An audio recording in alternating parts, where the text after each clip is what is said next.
Okay, so with carving of the hand, what I've started with is a basic hand shape. And you can see it's rough, but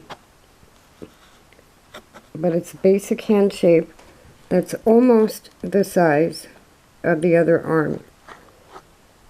But now that I've got that basic shape there, what I can do from this point on is take a little bit more off at a time. That'll go up a little bit. This is called roughing out. Now, so I don't like carving hands. This type of carving is difficult, time consuming. It's a skill. I could do it that way. I don't want to spend that much time on it right now. So this is going to end up being a similar hand, only with the fingers together. Now, I've been using the Flex Cut roughing knife. You might want to have a simple knife sharpener in case you need it in the middle of carving. And I did use a V tool, a little bit bigger than this one, to hollow out the hand because I want the hand to bend in like that. So this is just the rough shape.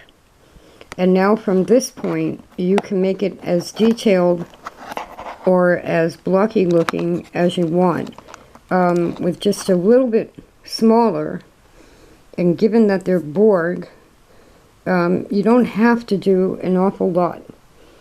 It needs more shaping than that, obviously, but it just needs to be believable. From my perspective, this isn't a custom doll for somebody else or anything. So now we keep carving. Okay, I've got the wood Borg lower arm and hand somewhat finished.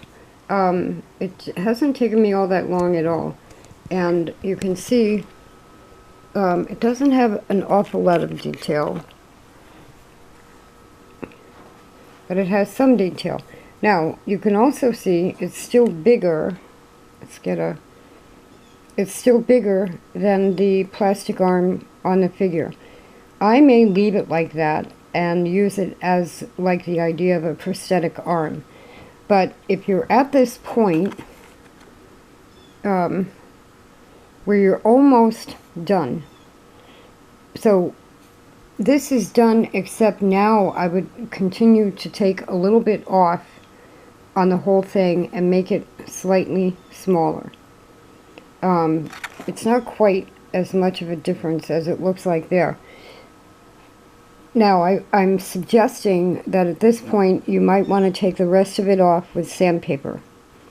You're going to need different grades of sandpaper through this anyway. You can go with fine, medium, and coarse. A lot of times there are packages with three grades of sandpaper in it. The other thing I wanted to tell you is to make the channels between the fingers, and I will sand this more and make it more defined. I used a Flex Cut V tool. If you don't want to spend $20 for each Flex Cut tool, you can buy the Speedball linoleum cutter set, which has a very similar tool in it.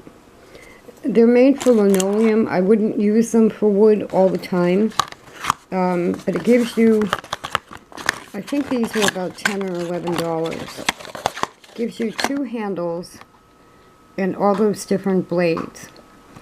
So if you're going to only do one of these and you don't want to buy a $20 Flex Cut tool, you can get all those different blades. And really, you only need it to define the fingers like that. Maybe take out a little on the inner hand if you're going to use that kind of a pose. So that's an alternative to buying the flex cut. I was using the flex cut roughing knife for most of that. And then I did go to the same flex cut. It's the same blade, only it's called the detail knife, which is smaller. But even this, which is a very good sharp knife, one little slip and you can still take off a thumb or a finger. And that's why I'm saying it might be better, depending on how detailed you want to be, to do the rest of this with sandpaper. So basically, it has not been difficult at all to hand carve a replacement arm for the Playmates First Contact Borg.